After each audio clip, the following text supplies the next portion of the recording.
महाकुंभ 2025 की सफलता की इबारत लिखने में उत्तर प्रदेश सरकार के साथ रेलवे का बहुत बड़ा योगदान रहा। ये महकमा अपनी जिम्मेदारियों का किस तरह से निर्वहन कर रहा है, इस संबंध में हमारे साथ बातचीत करने के लिए हैं प्रयागराज डिवीजन के senior divisional commercial manager Shri Himanshu Shukla ji. Himanshu ji, आपका टीवी 27 में हम बहुत स्वागत करते हैं और आज हम आपसे बहुत सारी जानकारी चाहेंगे महाकुंभ को लेकर। यात्रियों के आकर्षण के लिए हम लोगों ने प्रयागराज जंक्शन में क्या खास तैयारियां की हैं? आलोक जी, जैसा कि आपको सर्वविदित है, महाकुंभ अंतर्राष्ट्रीय महोत्सव है और निश्चित रूप से रेलवे पूरी तरीके से इसमें राज्य सरकार के साथ सहभागी होकर कार्य कर रहा है।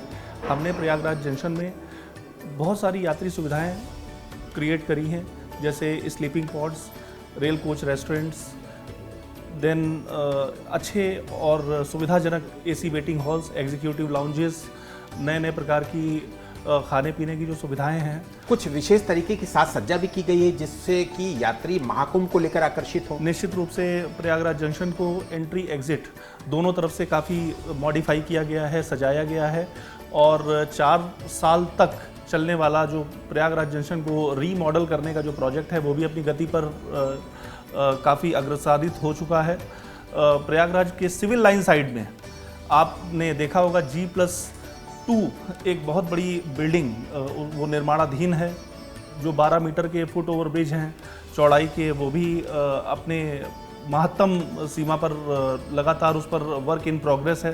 तो आप यह देख सकते हैं कि प्रयागराज जंक्शन में चाहे सिविल इंफ्रास्ट्रक्चर के विकास के कार्य हों, चाहे पैसेंजर एमिनिटीज़ के ज़रिए यात्रियों को सुविधा देने के कार्य हों, हम लोग तत्परता से लगातार 2 वर्षों से लगातार अनवरत परिश्रम से इस कार्य में लगे हुए हैं। हिमांशु जी, जब भी इस तरीके के आयोजन होते हैं तो जाहिर सी बात है कि विशेष ट्रेनें चलाई जाती हैं। वो विशेष ट्रेनें किन किन शहरों से चलाई जा रही हैं, उनका क्या शेड्यूल है, उसको मैं संक्षिप्त में जानना चाहूँगा आपसे। 4 प्रकार की ट्रेनें इस पूरे महाकुंभ में आने वाली जो क्राउड है उसको केटर करेगी। सबसे पहले लंबी दूरी की जो विशेष रेलगाड़ियां हैं जो देश के 10 जोनों से चलाई जाएंगी। इनमें 100 से अधिक ट्रेनें नोटिफाई की जा चुकी हैं और उनको फायरिंग करके जनता के लिए बुकिंग के लिए भी दिया जा चुका है। जो हमारी छोटे दूरी की स्पेशल ट्रेन्स हैं वो हम लोग यात्रियों को जैसे जैसे वो संगम एरिया से स्नान करके लौटेंगे उनकी सुविधा अनुसार हम लोग डे बाय डे हम लोगों ने शेड्यूलिंग कर रखी है। प्रयागराज स्टेशन, सुबेदारगंज और आपका नैनी, छियोंकी, अकेले NCR की जो तैयारी 930 स्पेशल ट्रेनों को चलाने की है D-1 से लेकर D+2 तक के इस टेन्योर में। कुल मिला के मैं ये कहना चाहता हूँ 4 प्रकार की जो ट्रेनें हैं हमारी, एक लंबी दूरी की स्पेशल ट्रेनें हैं, छोटी दूरी की स्पेशल ट्रेनें हैं, जो रेगुलर हमारी ट्रेन्स हैं वो हैं, और रिंग रेल सर्विस हम लोगों ने एक चलाई है। रिंग रेल सर्विस जो है वो प्रयागराज, चित्रकूट और अयोध्या जैसे धामों को आपस में इंटरकनेक्ट करेगी और ये रिंग रेल रोड सर्विस इस तरह से हम लोगों ने डिज़ाइन की है कि जो दूर से यात्री हमारे यहाँ आएंगे उनको एक साथ उत्तर प्रदेश के इन महत्वपूर्ण जो पर्यटन स्थल हैं, धार्मिक केंद्र हैं, उनमें जाने का अवसर प्राप्त हो। तो कुल मिला के 50 दिनों में 13,000 जो ट्रेनों के जो फेरे हैं वो हम लोगों ने प्लान किए हैं चलाने के लिए, NCR, NER, NR तीनों के संयुक्त तत्वावधान से। हिमांशु जी, महाकुंभ 2025 है और अनुमान लगाया जा रहा है कि 40 से 45 करोड़ लोग इस महाकुंभ में शिरकत करने वाले हैं। मैं आपसे ये जानना चाहता हूं कि रेलवे के माध्यम से प्रतिदिन कितने यात्रियों के आने का अनुमान आप लोगों ने लगाया है, और वो जो क्राउड मैनेजमेंट की बात होती है वो रेलवे की तरफ से क्या है? जैसा कि हम जानते हैं कि जो अमृत स्नान के दिन हैं वो 6 हमारे जो अमृत स्नान है वो 6 दिवसों पर होंगे। तो जो हम लोगों ने जो प्रशासन के साथ और रेल प्रशासन ने मिलकर योजना बनाई है उसके अनुसार D-1 से लेकर D+2 जो हमारे विशेष प्रतिबंध के दिन रहेंगे, रिस्ट्रिक्शंस के दिन रहेंगे, उसमें हम लोगों की योजना कुल पैसेंजर संख्या का 5 to 6% जो पॉपुलेशन है उसको केटर करने का है। जैसे मैं एक उदाहरण देता हूँ, प्रयागराज जंक्शन में हमने एनक्लोजर्स बनाए हुए हैं। प्रत्येक एनक्लोजर की क्षमता 5,000 यात्रियों को वहन करने की है।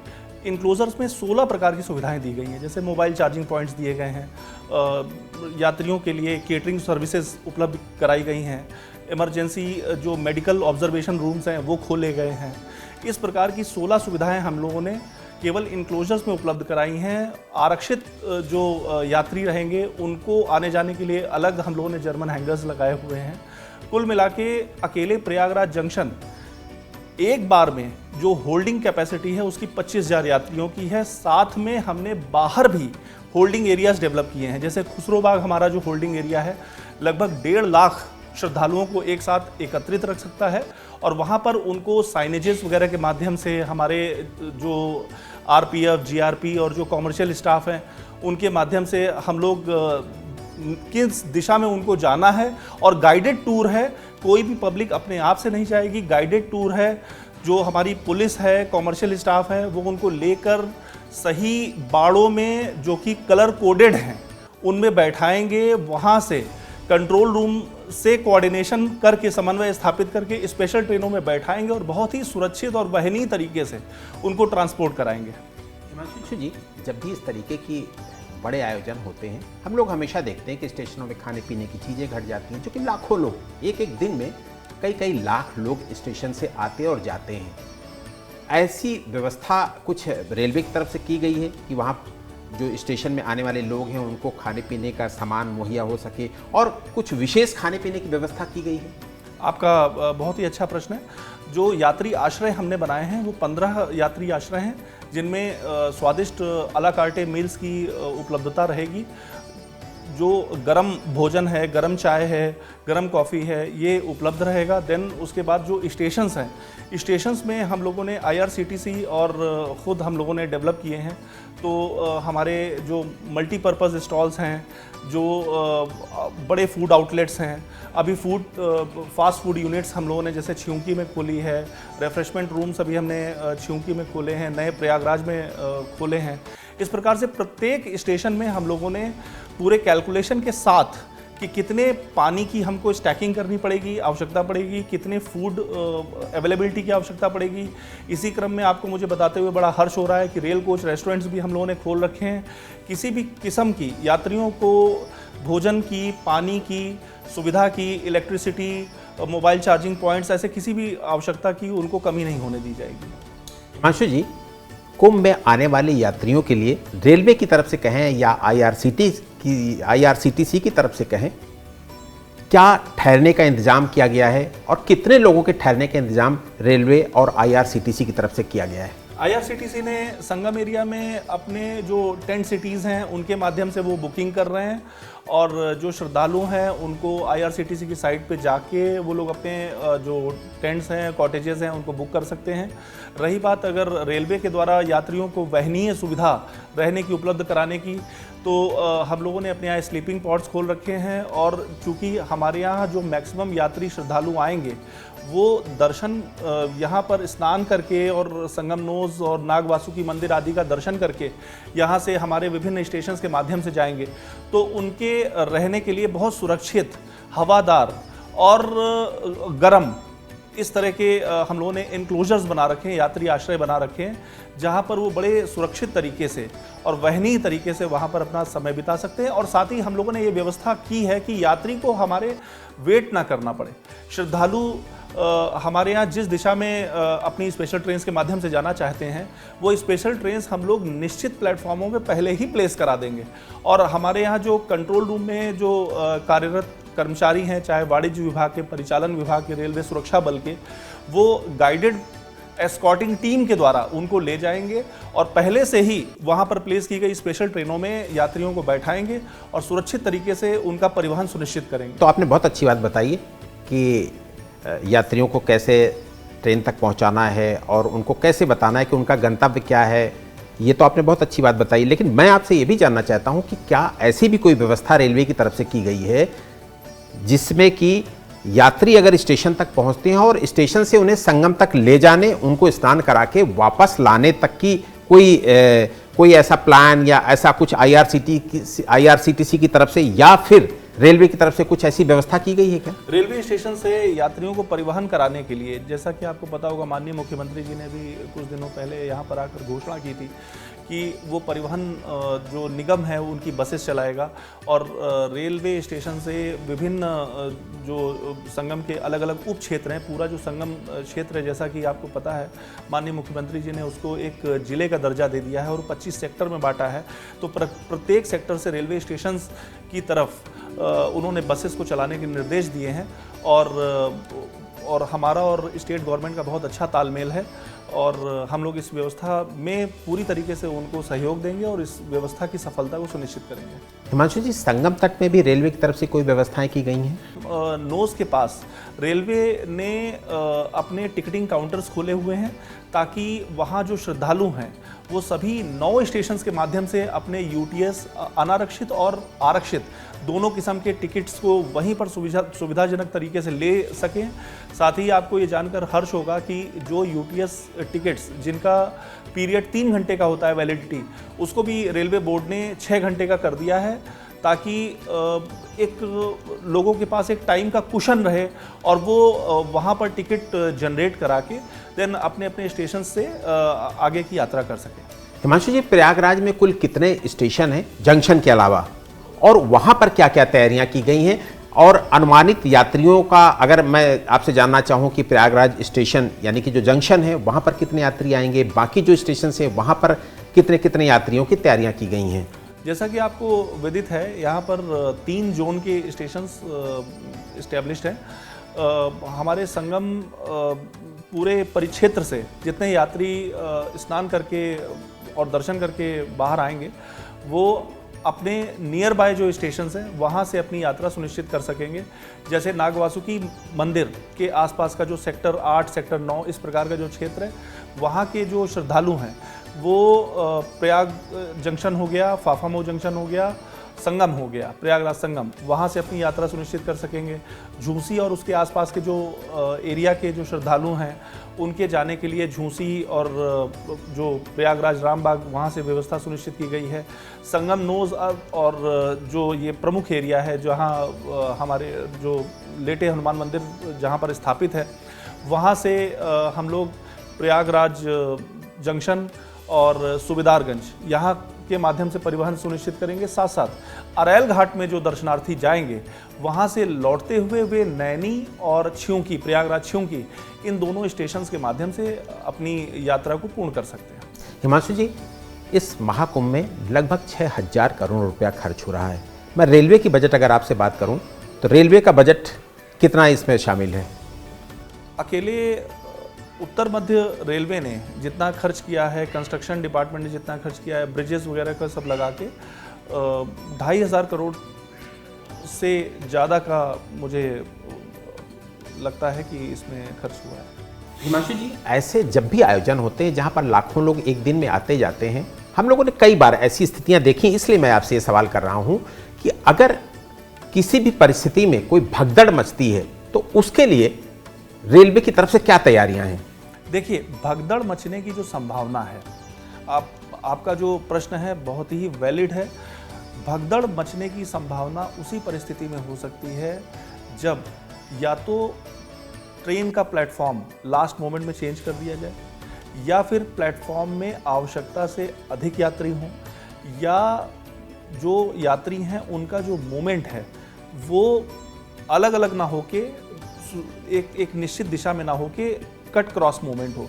हम लोगों ने इस प्रकार की सारी संभावनाओं को समाप्त कर दिया है। जितनी भी स्पेशल ट्रेनें हैं वो निश्चित प्लेटफॉर्म नंबर से निश्चित इनक्लोजर के ज़रिए निश्चित दिशा में जाएगी, पहला पॉइंट। दूसरा, जितने भी यात्री आश्रय में, अगर मान लीजिए यात्रियों की संख्या जॉनसनगंज, लीडर रोड या जो बाहरी सिविल एरिया है उसमें ज़्यादा होती है, तो हम यात्री आश्रय में सुनिश्चित करेंगे कि जो तय क्षमता है उससे ज़्यादा यात्री ना रहें।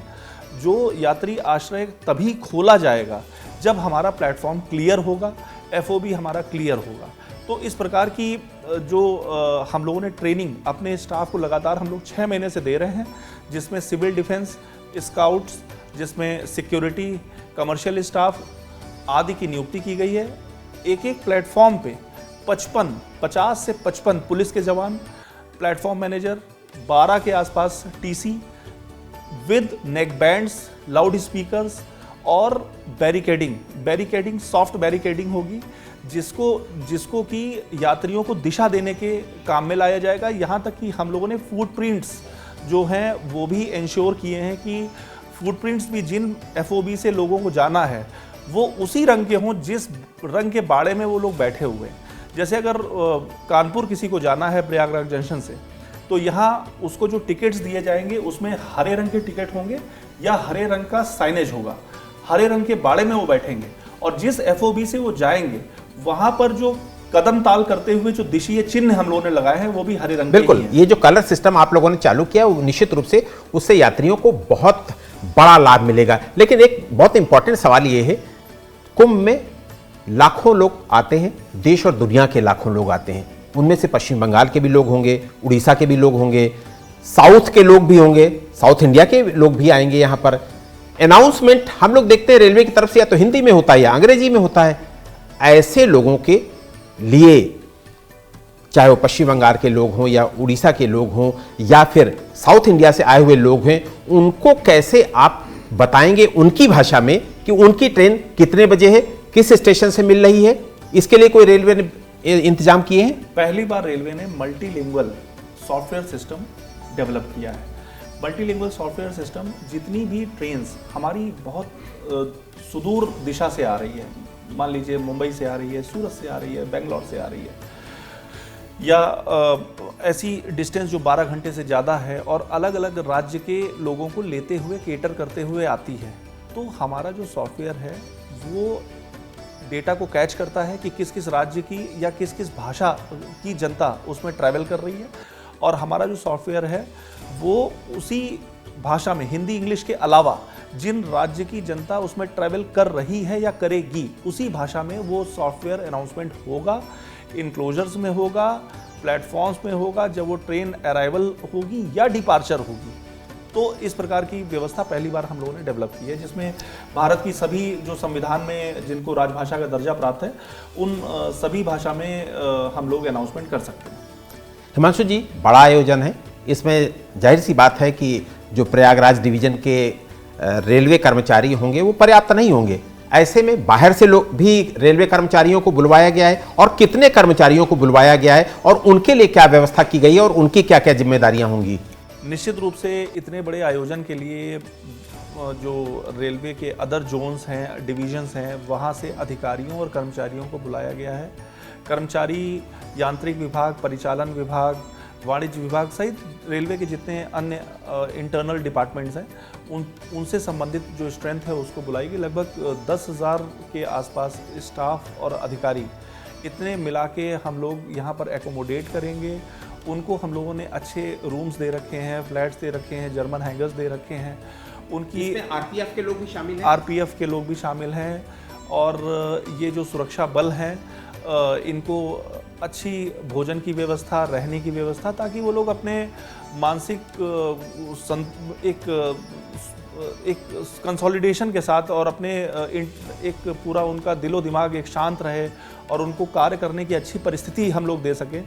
और क्योंकि ये टफ जॉब होगा और इसमें लगातार चैलेंजेस आएंगे, तो हमने उन लोगों की जो जीवन के लिए आवश्यक जो चीज़ें हैं वो सारी चीज़ों की हम लोगों ने व्यवस्था कर रखी है। कुंभ बड़ा आयोजन है, जाहिर है रेलवे ने एक कंट्रोल रूम भी प्लान किया होगा, और प्लान किया होगा तो वो किस तरह से काम करेगा वो भी मैं आपसे जानना चाहूँगा।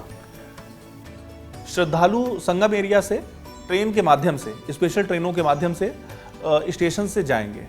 उनको मॉनिटर करने के लिए और इस पूरे सिस्टम को कंसोलिडेट करने के लिए हम लोगों ने एक कंट्रोल रूम स्थापित किया है। कंट्रोल रूम में हम लोगों ने जैसे पहली बार फेस रिकॉग्निशन कैमरेज का यूज़ किया गया है, और जितना फीड हम लोगों के पास संगम एरिया से, नागवासुकी एरिया से और अदर एरिया से आएगा, वो सारा फीड हमारे पास कलेक्ट हो रहा है। तो वहाँ से हम लोग एक एजम्पशन करते हैं कि किस डायरेक्शन की कितनी भीड़ हमारे पास इकट्ठा होगी। जो भीड़ हमारे पास इकट्ठा होगी उसको सेग्रीगेट करने के लिए हमने एनक्लोजर्स लगाए हैं। उसके अंदर एनक्लोजर इंचार्ज सारी व्यवस्थाओं को मॉनिटर करेंगे। देन एस्कॉर्टिंग टीम और जो क्विक एक्शन रिस्पॉन्सिव टीम है, रैपिड एक्शन टीम है, ये सारी टीमें एक्टिव हो जाएंगी। अगर कोई कैजुअल्टी होती है, मान लीजिए किसी को हार्ट का स्ट्रोक पड़ता है या ऐसी कोई समस्या आती है, तो हमारी जो रैपिड एक्शन टीम है वो 2 टीमें हमारी प्रयागराज में हैं। वो तुरंत जो आरपीएफ इंस्पेक्टर के नेतृत्व में अलग अलग विभाग के 16 स्टाफ रहेंगे, वो तुरंत उस व्यक्ति को जाएंगे, ऑब्जर्वेशन रूम में देंगे, और अगर उसको कोई सेकेंडरी ट्रीटमेंट की ज़रूरत है तो हमारा सेंट्रल हॉस्पिटल बगल में है, वहाँ पर जाके हम लोग एम्बुलेंस के माध्यम से उसको सुरक्षित कोशिश करेंगे कि उसका जीवन कैसे बचे। बिल्कुल हिमांशु जी, इस तरीके के बड़े आयोजनों में असामाजिक तत्व, अपराधी तत्व वो भी बहुत एक्टिव हो जाते हैं। खास तौर पर रेलवे स्टेशन में जेब कतरे बहुत एक्टिव हो जाते हैं। उन पर नजर रखने के लिए कोई प्लान किया गया है? इसमें हम लोगों ने तकनीक का सहारा लिया है। पहली बात तो हम लोगों ने श्रद्धालुओं को किसी किस्म की कोई दिक्कत ना हो, इसके लिए कोई भी मूवमेंट करने वाली चीज़ों को बंद कर दिया है। बैटरी ऑपरेटेड कार्स को हम लोगों ने बंद किया है। जो पार्किंग की जो अरेंजमेंट है उसको भी बंद करके वहाँ पर यात्री आश्रय खोल दिए हैं, ताकि जो जेन्युइन यात्री हैं उनको रोका जा सके। दूसरी चीज़ है कि हम लोग फेस रिकग्निशन कैमरे की टेक्नोलॉजी का यूज़ कर रहे हैं। साथ साथ हम लोगों ने पहली बार जो ड्रोन्स हैं एआई टेक्नोलॉजी से जो एफिलिएटेड हैं उनको यूज़ किया है, जिससे 5 किलोमीटर तक का सारा फीड हमारे पास आ सकता है। और ये जो ड्रोन्स हैं एआई रिलेटेड, ये 70 फीट की ऊंचाई तक वहाँ से मॉनिटर करेंगे और 5 किलोमीटर जो सर्कमफेरेंस है उस एरिया का सारा फीड हमको देंगे। उसके बेसिस पे कंट्रोल रूम में जो हमारी सिक्योरिटी की टीम है, जिसमें आरपीएफ, यूपी पुलिस के सुरक्षा बल हैं, वे लगातार उसको ऑब्जर्व कर रहे हैं कि कोई एक ही किस्म का व्यक्ति किस प्रकार की हरकत कर रहा है या कोई किस तरीके के मोशंस हो रहे हैं। इसको एनालाइज करने के लिए भी सॉफ्टवेयर हम लोगों ने डेवलप किया है। हिमांशु जी, कुंभ आस्था का पर्व है, इसमें हर कोई अपनी शिरकत करना चाहता है। विकलांग और जो बीमार लोग हैं वो अगर आते हैं यहाँ पर, तो उनके लिए रेलवे की तरफ से क्या व्यवस्था है? दिव्यांग लोगों के लिए सबसे पहली बात, हम लोगों ने टिकट लेने के लिए मोबाइल यूटीएस की व्यवस्था रखी है हर इनक्लोजर में। इनफैक्ट जब वो लोग हमारे स्टेशन के नज़दीक आएंगे तभी उनको मोबाइल यूटीएस लिए हुए हमारे स्टाफ बाहर ही मिल जाएंगे। उस दिव्यांग व्यक्ति को किसी भी किस्म की दिक्कत नहीं होगी। वो केवल इतना बताएंगे कि हमको किस दिशा में जाना है, किस गाड़ी में बैठाना है। हमारा जो स्टाफ है वो इनको लेते हुए जाके उनके इनक्लोज़र में प्रतिस्थापित करेगा। इनक्लोज़र में भी हम लोगों ने व्हील चेयर्स, स्ट्रेचर्स, इन सब की व्यवस्था कर रखी है। साथ में जब एस्कॉर्टिंग टीम उनको लेके इस प्लेटफॉर्म और ट्रेन में बैठाने के लिए जाएगी, तब भी हम पूरी तरीके से जो दिव्यांग फ्रेंडली अप्रोच है वो आपको हमारे स्टाफ की वर्किंग में दिखेगा, जिसकी सॉफ्ट स्किल की ट्रेनिंग, ओरिएंटेशन प्रोग्राम्स एक्सेट्रा के माध्यम से जो ट्रेनिंग है वो लगातार हम लोग 6 महीने से दे रहे हैं। हिमांशु जी, सोशल मीडिया का ज़माना है। रेलवे सोशल मीडिया के जरिए यात्रियों को किस तरीके से अपडेट करेगा, इसकी कुछ प्लानिंग की गई है? हम लोगों ने एक महाकुंभ ऐप बनाया है, महाकुंभ एप्लीकेशन। आपको बताते हुए मुझे बड़ा हर्ष हो रहा है कि गूगल की ट्रैवल कैटेगरी में इस समय वो पूरे भारत में नंबर 3 पर सर्च किए जाने वाला एप्लीकेशन बन चुका है। उसमें कितने किस्म की सुविधाएं जो दी गई हैं और विद डायरेक्शन। मान लीजिए कि कोई व्यक्ति या कोई परिवार मुंबई से आता है और सूबेदारगंज आता है। अब अगर उसने अपने मोबाइल में उस एप्लीकेशन को डाउनलोड कर रखा है और वो ये जानना चाहता है कि हमको नागवासुकी मंदिर जाना है, तो हम किस रूट से जाएंगे, तो उस रूट का जो रूट है जो गूगल के ज़रिए, वो भी उसमें हमारा जो गाइडेड, ये जो एप्लीकेशन है ये पूरी तरीके से गाइडेड है और वो उसको फॉलो करते हुए भी हमारे जो विभिन्न जो रिलीजियस सेंटर्स हैं वहाँ जा सकता है। ऐसे ही स्पेशल ट्रेन्स की व्यवस्था, कोई भी ट्रेन बुक कर सकता है, कोई भी अपने होटल्स और लॉजेस को बुक कर सकता है। स्टेट गवर्नमेंट की जो टूरिज़्म की वेबसाइट है वो भी हमने इंटीग्रेट कर रखी है। तो कुंभ मेला ऐप ये एक ऐसी चीज़ है जो एक सफल माध्यम है। साथ ही हम लोगों ने एक पहली बार एक टोल फ्री नंबर जारी किया है जिसका नंबर है 180041999139। इस पर कोई भी व्यक्ति 24 घंटे इस पर किसी भी भाषा में वो बात कर सकता है और इन्फॉर्मेशन ले सकता है। और आप इसको कभी भी टेस्ट करके देख सकते हैं, ये बहुत ही एक्टिवली वर्क कर रहा है। टोल फ्री की हम लोग अभी चर्चा भी कर रहे थे।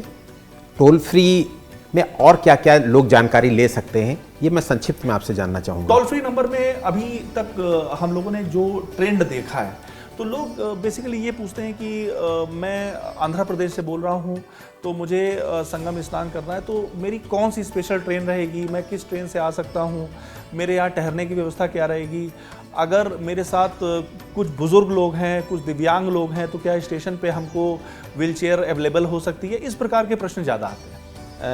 हिमांशु जी, अभी हम लोग रेलवे के कॉन्स्ट्रक्शंस के बारे में अभी हम लोग चर्चा कर रहे थे। मैं एक संक्षिप्त में ये सवाल जानना चाहता हूँ कि कुछ एफओबीज भी इधर साल भर के अंदर तैयार किए गए होंगे, क्योंकि सड़क से इधर से उधर लाने ले जाने में इन एफओबीज की बड़ी रिक्वायरमेंट होती है। तो मैं सीधा सा यही जानना चाहता हूँ कि कितने एफओबी प्रयागराज में तैयार किए गए रेलवे की तरफ से महाकुंभ को लेकर। प्रयागराज जिले में 29 एफओबीज इधर निर्मित हुए हैं और जिनका जो शिलान्यास है वो माननीय प्रधानमंत्री जी द्वारा हुआ है। अभी 13 दिसंबर को भी जब माननीय प्रधानमंत्री जी आए थे, महाकुंभ मेले की औपचारिक जो घोषणा है वो माननीय प्रधानमंत्री जी ने की थी। उस दौरान भी रेलवे के जो इंफ्रास्ट्रक्चर जो प्रोजेक्ट्स थे, परियोजनाएं थे, उनको माननीय प्रधानमंत्री जी ने उद्घाटन किया था।